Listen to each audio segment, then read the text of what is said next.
Hi Gina. Hi Ione. Hi everyone. I'm Gina, the Senior Editor of Polyester. And I'm Ione, the Founding Editor-in-Chief of Polyester, and this is the Polyester Podcast, a feminist pop culture podcast dissecting the discourse on a weekly basis. Before we start, if you're a fan of this podcast, please make sure to like, rate, subscribe and review.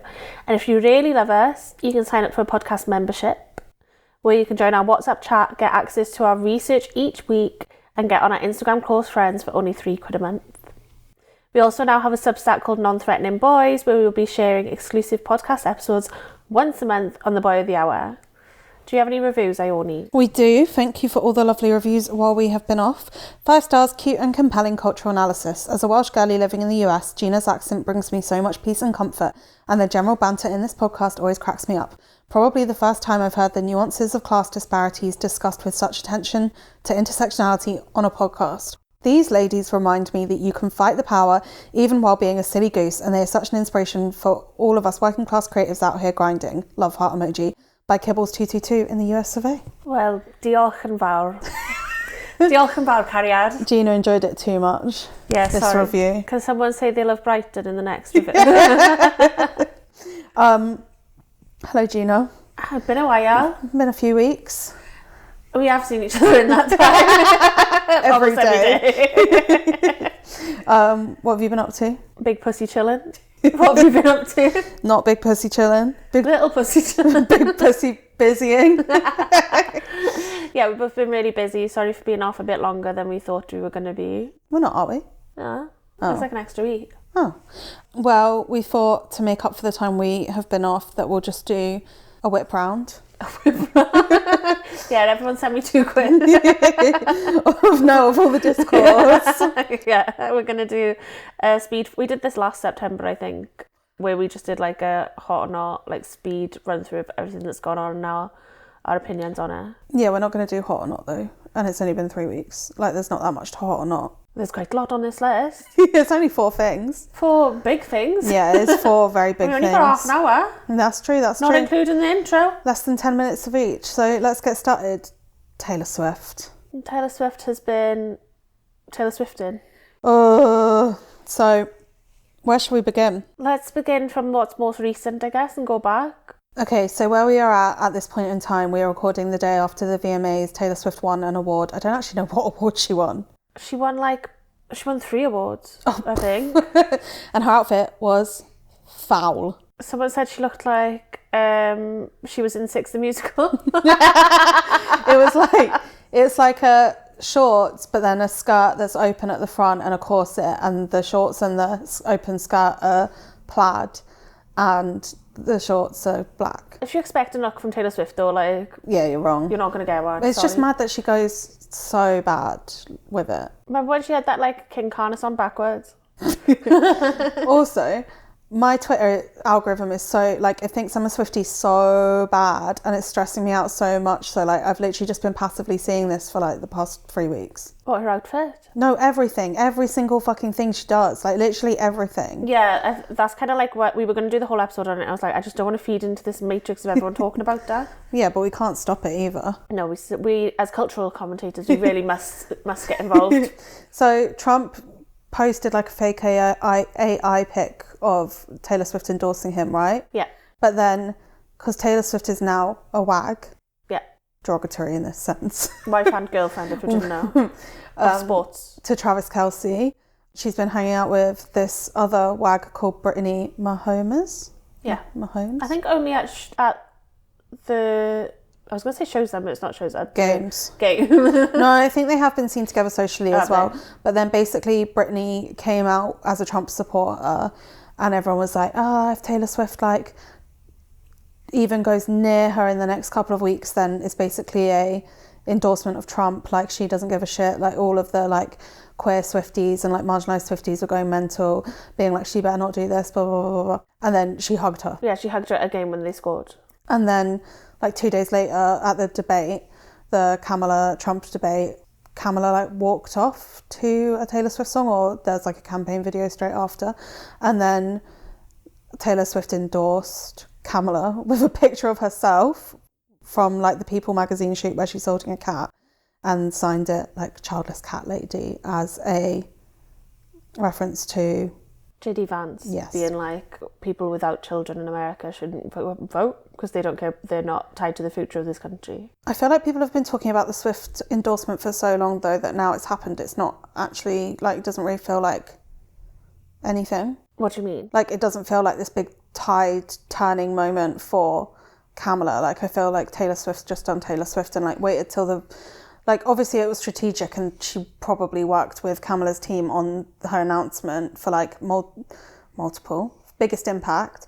But I feel like she's just waited until the last possible moment she could do it without people being like, you've just bandwagoned. I mean, I know she is a Democrat with a history of being a Democrat, but I feel like she just, like, left it open for so long on purpose. Like, she must love the chat.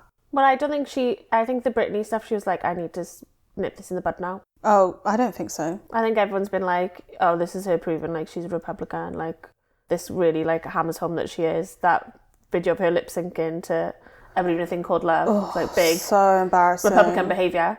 And then I think she was like, no, I need to, like, curtail this and tell everyone what I'm actually doing. No, I don't think she could. Especially because Trump thanked Britney for endorsing him.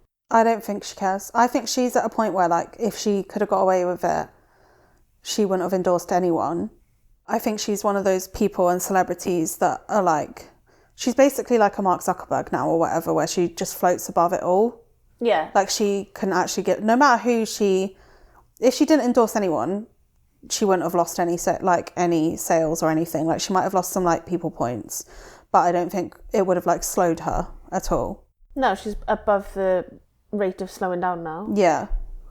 I hate her. But I do think she cares a lot about what all people think of her. I don't know, like, she's just so embarrassing. But she's just doing it in a cringe way. Like, when she was bringing back the Kim drama with, like, one of those re-releases. Yeah, she does love to, like, play with the public, I guess. Yeah, and I think, like, her having people being like, this is proof that she's Republican, she was like, no, I want to control my narrative. I want to prove you wrong. I want proof that I'm a Democrat, here you go.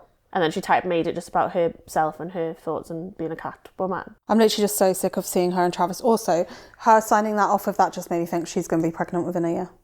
You think she's going to be pregnant? 100. I don't know.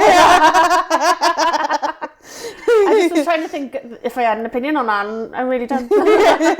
She's going to be married, baby on the way. Like, I feel like her and Travis are just, like, so sickening, as in bad, derogatory sickening, like, makes me sick. Well, you were saying something interesting the other day about her, like, acting like a legacy act while still in the middle of producing albums. I think that kind of would tie into producing an heir.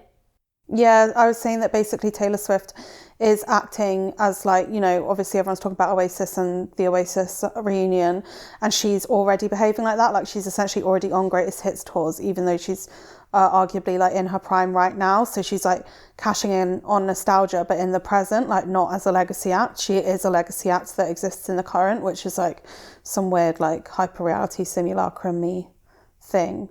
Yeah, she's bigging up her own myth. Yeah, exactly. Which is something I think she's been doing for the last couple of years, for sure. Well, yeah, the Eras tour's been going on for, like, 5 fucking years. And her documentary and stuff as well. Like, you'd get, like, a documentary like that after someone's passed or they, like, retired or whatever. Well, I was saying this the other day, people make documentaries too soon these days. Like, the stuff's still happening. Well, even, like, biopics, like when the Amy Winehouse one came out, everyone was like... Yeah, that was still too raw. But as in, like, my friend was watching an Andrew Tate documentary the other day and they were like, nothing happened. It's like, yeah, because it's still happening right now. Like, we haven't, like, reached the Also, there's probably, apex. Like, legal stuff going on where, like, you can't talk about that. Yeah. All right, let's move on. The thirst for content is just never ending. So who are we talking about next? I mean, should we stay on musicians? Yeah. Miss Chappell. Chappell has been annoying everyone. Yeah, the Chappell being woman era is well and truly here. I know, and I shouldn't laugh, but someone called her Chappell Roan and it made me piss myself. But that's the only thing that made me piss myself. I really stand by what she's... So Chappell Roan did, like, a TikTok and an Instagram being like, fans, don't be so fucking weird. Like, this goes beyond fan behaviour, saying that she's been, like, stalked. A fan, like, kissed her without her permission. Basically just, like, talking about the ways in which her boundaries, well, anyone's boundaries, it's not like her boundaries, have been violated. And I think this is obviously to be expected considering, like, how quickly she's ascended. And also she was on the cover of Rolling Stone and talked about how she was, like, in treatment. It doesn't really, like, it doesn't say whether it was, like, inpatient, does it? No. But like she was in treatment basically, and she's got bipolar, right? Yeah. Hopefully she was just like prepared for it, like by her team and stuff, but I feel like they didn't expect it either in a way, so it's just trying to get ahead of it all the time, which probably isn't a good way to be. Yeah, I think it's obviously she's just in such like a difficult position to be in, especially if it's one that like you weren't prepared for. Like if she was trying to be like this queer icon and now it's a worldwide icon, it's a very different kettle of fish, isn't it? Yeah, and everyone was and then she cancelled like 2 of her tour dates. 2 or maybe more. I think it was just 2. It was like Paris and Amsterdam or something. Amsterdam, yeah. Yeah, to play the VMAs. Ones. And she did amazingly. Yeah. She's done a great job. Well done. We just watched it like twice in the office. Slap-a-doodle-doo. Slap-a-doodle-doo. Yeah, I'm siding with her, and I think we're seeing like this weird thing from fans, which is funny coming from the fans of someone who's very outwardly being like, stop getting involved in my shit.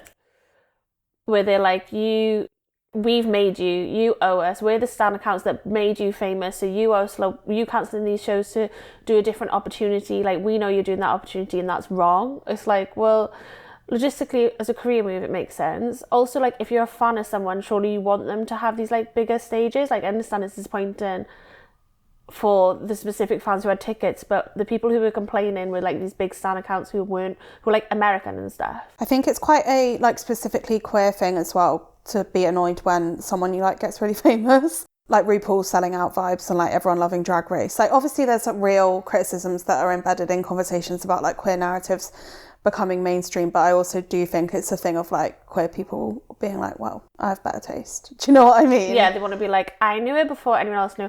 It's so like what people used to think about men like 10 years ago was like, name 3 songs. Mm-hmm. And I was like, well, I saw Chappell at a dive bar in Kansas City, so I get it more. And we featured her in September of 2023, so Gina's been standing Chappell. Been at it. Spoke to her personally. We had a great chat. But I also think that we haven't really seen like a queer or like gay pop icon specifically cater to that audience in ages. Like last one was probably Lady Gaga, right? That's reached these like heights so quickly. Like obviously there's a lot of pop girlies that have like huge gay followings, but I mean like one that's very specifically like feeding into queer aesthetics and codes and blah blah blah blah blah blah. I can't remember what my point was. Undoubtedly saying it, being like, I'm making this for queer people. Like on the VMA stage, and I feel like on most stages she's like, if you're a queer person, this is for you. Yeah, loads of people were kicking off as well because in the Rolling Stone interview there's a quote where she's like, oh, I go home to Missouri and like I still hang out with my family and my friends that are Republicans and that are like homophobes, but like I get it because I grew up there kind of thing. And then everyone was like, so you cancel Taylor for hugging her mate, but you don't cancel Chappell for hanging out with her family. Yeah. Different vibes, babe. Yeah, I think it's also, it's like, it's different. I also think like if with stuff like that, like if you're being honest, like I am a person of complications and I don't want to lose my relationships with people because of their views specifically, they still love me as this kind of person, so it shows that like there's a complex nature to it. I think it's worth like if someone's really openly saying that in a Rolling Stone interview, I think that's quite interesting compared to like Taylor Swift who says fuck all for fucking and then just does 2 years and then just realizes that this conversation is built too far and is like, okay, I'll put my 2 cents in now, whereas Chappell's so constantly like valiantly fighting for these fights. Yeah, she's quite candid about like she's quite candid about everything as well, I think, especially with the videos and stuff. Like people don't like it because they're getting what they want as stans, which is like constant interaction and like feeding of what she's into, so it's kind of a bit oxymoronic, like they're hating her for saying stuff but then she's giving them stuff to talk about.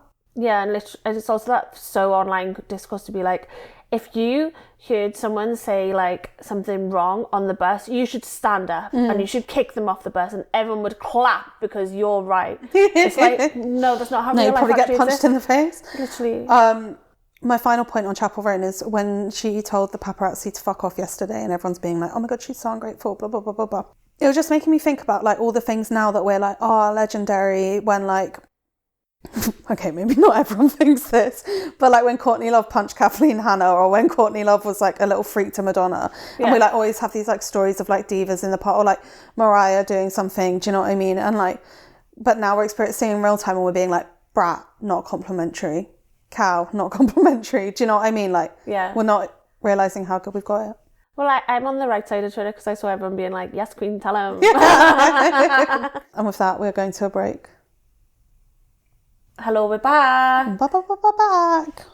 Who do you want to talk about now? We've got two more much worse people to talk about. It's up to you. I picked the last one. Let's do J.K. Rowling. Harry Potter. H. Bizzle. I hate... I know I've said I hate both these people, and someone's like Karen Taylor Swift, and someone's going to come in and be like, hate's a really strong word, blah, blah, blah, blah. But why are these, like, someone's going to come in our comments being like, hate's such a strong word. Well, why was Ione saying she hates these people she doesn't know? I'll say it now. I fucking hate them. If I saw them on the street, I'd spit on them. But JK, so basically... Hate is a strong Sorry, that's really... You know people will say that. No, but it's like the craziest thing that someone can ever say. So J.K. Rowling, Harry Potter, they're doing a HBO show of Harry Potter that's basically a remake of Harry Potter. And I actually read a really big article about this ages ago, so I know why, and I think I've probably told you before. Yeah, tell the audience, the listeners. So basically, Warner Bros. Bought the franchise rights to Harry Potter before she got before she was deep into TERFdom. I think obviously it was before the first Fantastic Beasts, and I went to go see that in cinema, so I don't think she was a TERF then. No, I think maybe It was 10 years ago. I don't think she'd done anything. In our memories, I think she's been a TERF for Forever. ages, but I think it's been maybe COVID. 4 or 5 years. So they bought the rights to it, and then they built obviously Harry Potter World at Warner Brothers. They did Fantastic Beasts. They had loads of other IP based stuff in the works, like a Marauders TV show. Don't even talk to me about it. Don't even talk to me about it, my biggest dream. But then obviously it's just gone tits up for Warner Brothers so much. It is Warner Brothers, isn't it? Yeah. Yeah. So much since then, because J.K. Rowling has single-handedly destroyed her own reputation by being a venomous hatred toad. And so now they're basically stuck with this IP that costs them so much money that they're contracted into that they actually can't do anything with, because also J.K. Rowling got a deal in that meant they couldn't develop anything without her having entirely all say over it. Yeah. So they can't develop anything new or original based on characters without her writing it, essentially, and they know that if they do that it will tank because no one wants to support her anymore. So obviously we've had things like the game, which were boycotted massively, and everything's being boycotted that's Harry Potter, and so now they have no choice but to just remake the old ones because they don't want to develop any new IP with her. Yeah. So with this, they put out a casting call in March or April, across the UK, being kids aged between 9 and 11, reach out. We want to get homegrown talent. We're not going to go through the agencies. We're going to get open casting call. The thing made me piss myself because there's a bit in it's the casting call asks for each prospective actor to submit 2 short self-tapes, including a short poem or a story, which is okay, fine. But then it's please use your own accent. I don't know why, but that just made me laugh. Why? Because the original one's so Ron, you're going. Do you know what I mean? Potter. I move. Yeah. It's such that accent. And I'm what, they're gonna diversify Harry Potter by making one of them Scottish and one of them from one of them from South London.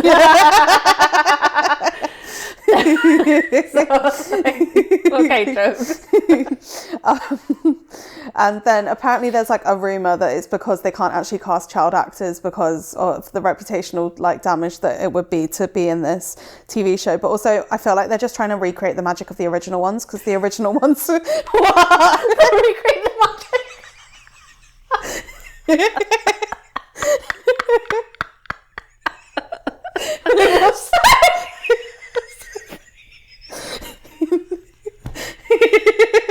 Also, it wasn't magic. Daniel Radcliffe was one of the producer's sons. Yeah, but don't you remember? Let me get my point out. Sorry. Don't you remember it was such a pop cultural moment? It was on the news that they were doing open castings, and it was a really big thing. The magic is just, especially with Harry Potter, because it is magic. I'm not being funny, it was. I know, but I thought you were doing a double entendre. To what? I thought you were doing double entendre. No. Which is what made me piss myself. Imagine you being like, I'm going to say the magic.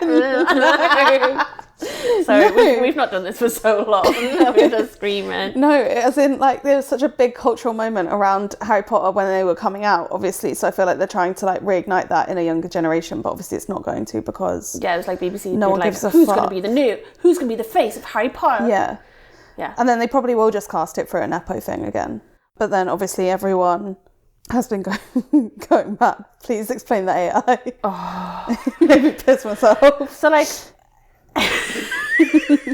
Obviously it's doing the circles around Twitter, and then like all the like Britain First people are getting involved, and they're like, if someone called Terry Collins, which says it all, replied to J.K. Rowling's like tweet about the open casting, being like, if they cast like Netflix does, your main characters will be, and then it's 3 AI images of children. Harry's black, Ron's Asian, and then Hermione's in a wheelchair. And not to laugh at that. No, it's just funny that this is what It's funny that they're like, no, J.K. Rowling, they're going to make it woke. Harry Potter's ruined because of woke. Harry Potter is ruined because of woke. People did do this when the Cursed Child came out. Yeah, because they made Hermione black, but then J.K. tried to be like, I was just even more racist, tried to be like, well, I described her in the books as having like wired, frizzy hair. It's like, you're fucked in the head. It's like, you never said it. Remember when before she was TERF and everyone was like, she's like, oh, Dumbledore's gay, and everyone's like, ooh, just adding shit in after being like, and Hagrid's trans. Sorting hat, non-binary. Literally, non-binary slave from the sorting hat. And then she came out to TERF and everyone's like, right, joke's over. Pack it up. Joke's over, she wouldn't allow it. Which will segue us into our final point. How does that, the joke's over? Yeah. I don't think it was a joke. I think it was a bit harrowing. What? Nikocado Avocado's life. No, I just mean we're joking and we're over it now. Oh. Stop trying to make me out to be crazy. I'm not, I'm just like enjoying having a conversation with you. Yeah. Okay, explain Nikocado Avocado. No, I can't. I don't know enough. You knew him before I didn't. I'm so like not in YouTube. Okay, Nikocado Avocado is this YouTuber who's been around for literally like my whole life. But he started off as like a vegan. Isn't he like the same age as us? Yeah, it's like Trisha Paytas vibes. Right, okay. He started off as like a vegan influencer and used to be like really strict about it and like doing his meals and stuff, and he was really thin and was always really dramatic. So like he followed kind of like the Trisha Paytas way of using YouTube, where you like title it something really dramatic, being like, why is my life so shit? Like loads of exclamation marks, and then like the thumbnail is like that him crying, but it's the same as Trisha except that he's got like a giant meal in front of him. So he used to do him on veganism, and then he stopped doing veganism because he said it was really damaging his like mental Didn't he say his like teeth fell out? Yeah, he said it was really bad for his health. Like he wasn't looking after himself. He was like, and even like mentally, it was making him like go a bit crazy, which is fair enough. I can understand why restricting yourself from loads of food can make you feel that way. Happened to a lot of people we know as well. Definitely. But then he kind of went the other direction and started the other direction. Okay. From veganism. Yeah. And started doing like mukbangs of like 4 KFC buckets. Yeah. Mukbangs of, if you don't know what a mukbang is, why you listen to this podcast? I actually don't. Started off in South Korea. It's this video trend where you eat a meal and talk to camera, and it started off in Korea because loads of people are lonely apparently, so then it'd be like you'd put it on and you'd eat your dinner with someone. Mm-hmm. And then it got picked up largely by Americans, where they'd like also turned it into like a binge eating thing, but I think it also was a binge eating subsect in Korea, but the American ones kind of like honed in on it being about binge eating and like eating as much food as possible while like talking to the camera. So Nikocado Avocado is one of the first, like one of the biggest people, literally and metaphorically, wow, to get into mukbangs and like popularize it. And he just got like really, really fat from doing all these mukbangs, like literally doing like one a day of like overeating. And then there was some controversy with him last year, the year before, where like another YouTuber was like, he was really weird with me. He was really like aggressive, like sexually, and I just didn't like it. And then like there was loads of back and forth where they were both making videos about each other, kind of like old school YouTube drama, you know what it's like. And then he just stopped addressing it and just carried on like releasing videos of him mukbanging. like banging the night away. And then this week, with the 12th of September today, this week, he released a video in a giant panda helmet, which made me laugh because I was like, remember Panda Girl on TikTok? No. You do know Panda Girl. It's like chicken, bagel and chips, proper nice. No. Wow. Anyway, he wearing a big panda helmet and was like talking, and obviously everyone knows it's him, and then he takes it off and his big reveal is that he's skinny now, which I thought it was that he was bald. When I first saw the video. Like, oh no, something's happened. No, it's just that he's lost loads and loads of weight, and he was like, the last 2 years of videos are ones that I recorded before that, and I've just been releasing them every day, every week, to hide the fact that I've been secretly on a health journey, health in bunny rabbit years. And now I'm skinny again, and I really care about my health again, and I've lost 250 pounds. Bypass. Well, girlies, we don't know how he did it. He's not admitted how. And also, nobody knows if this timeline's true or not. We've got no proof. Yeah, that's true. And also, I think, well, I don't know. Go on. I just hate a weight loss story. I hate a weight loss story. But then I also think it's like the premeditation of it is weird. Like preempting doing something for content. I mean, it's just YouTube, and I'm not that into YouTube. But like, I feel like it's strange. Like, I wonder if there's like a brand thing coming in like a week. Well, he's called it a social experiment, which makes me laugh because people always used to do that on Tumblr just to like bully each other. And Yeah, be like, I was doing a social experiment. Yeah. Wasn't it Cole Sprouse that got caught doing that? Yeah. Some like very childish behaviour to do online social experiment. Very like trying to be Mr. Beast, I guess, but just with yourself. So he said he was like uploading all these videos. Seen all the comments being in like, you're fat and disgusting, but he's like, but secretly behind the scenes, I was working on myself. Like, all right, love, well, you're still accused of loads of horrible shit and no one likes you, so what difference does it make? I forgot what I was going to say. I just think like the way that he's gone about this is kind of very, remember when, what's her name, the one who was on Big Brother who everyone hates, the journalist, Katie Hopkins, did this, like, went up to like a size 16 and then lost it all and was like, losing weight is easy, fat people are idiots. Like, this just proves that fat people are wrong. And I think that's kind of like the point he's trying to make, being like, look how much I can change my body in a short time frame. It just reeks of fat phobia. Well, it's like that tweet that's like, no one's meaner to a fat person than a previously fat person. Oh, tell it, sister. I think it's just so normalised now. I feel like this, obviously it's kind of like made waves because I heard about it and it's been in all the news, but I feel like it's only because he's addressed it in a way. And like, even though it's so dramatic, I feel like if he just did it normally, no one would, like, not normally, but as in if we saw the process as it was, no one would give a shit because we're so used to seeing everyone lose weight now anyway. Yeah, literally. I feel like I've seen so many fat influencers become mid-sized recently without addressing it. Mm-hmm. And the elephant in the room, is that they're probably using... Not that! I'm allowed. I can do what I want. Is that they're probably using like Ozempic or like surgical means to lose the weight. Yeah. Or that they've made their whole career off being fat and are now they've got a way of not being fat anymore. Yeah, I wonder if it's like whether these people are genuinely worried about loss of income or just think it's not immoral, which I actually personally think it is immoral. And also there's the thing of being like, well, it's my body and it's my personal choice, but if you've made your whole career off talking about your body and promoting a positive body image for people who are marginalised, it's just a big fat fuck you. Big fat fuck you. But also I think it's just like important that we talk about it honestly, because also everyone who built their platform on this, that has done this, is one of those people like, let's just talk about it. Yeah. And none of them are talking about it. It's embarrassing. It's like, we can see.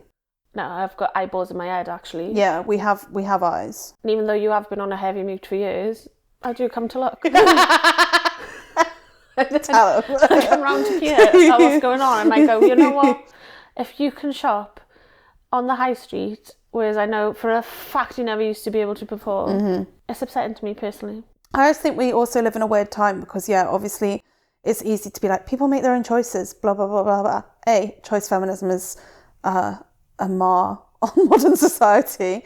B, obviously these people aren't celebrities. And like going back to the Chappell thing, it's like, people deserve a degree of privacy. But again, it's like you've made this very specific thing about you, the way that you make money, and something that you talk about through a political lens. So then you can't depoliticize it just when it doesn't apply to you anymore. You think you just fell out the coconut tree? Exactly. But going back to Nikocado Avocado as well. But then also that, like making it a spectacle is also weird. But I don't really know what I prefer.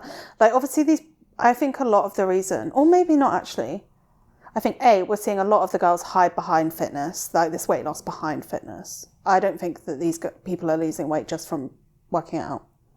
And that's just my personal opinion. Mm-hmm. B, I think it's weird because like they're like, oh, you know, diet culture was so toxic, like workout videos were so toxic. Like we all have the story of like our mum having like a ran through VHS because like they watched it so much, like Davina McCall. Yeah. But now they're just doing it to their own audience on Instagram.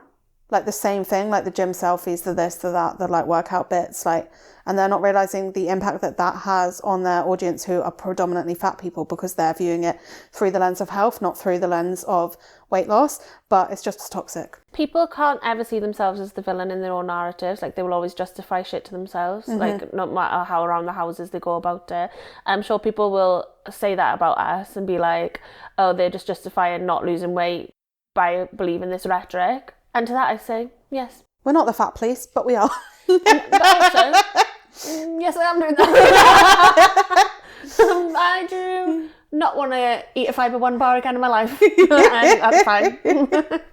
I really needed some fibre the other week and I've bought some Fibre One bars home and I tried one and I was like, it was literally the most disgusting thing I've ever eaten in my life. I know, if you like... It's like a peanut butter fake Reese's one. Chocolate flavoured sand, anyone? Yeah, literally foul. And with that... The end. Oh, I could keep going forever. Oh, good job we have next week then. Thank you, Sian, for the research. Thank you, Olivia Fredden. Thank you, I was about to thank myself, Gina, for being a lovely co-host. Thank you, Ione, for being a lovely co-host. And thank you to all of you listeners. We will see you next week for a very special live podcast, actually. Maybe some of you are there.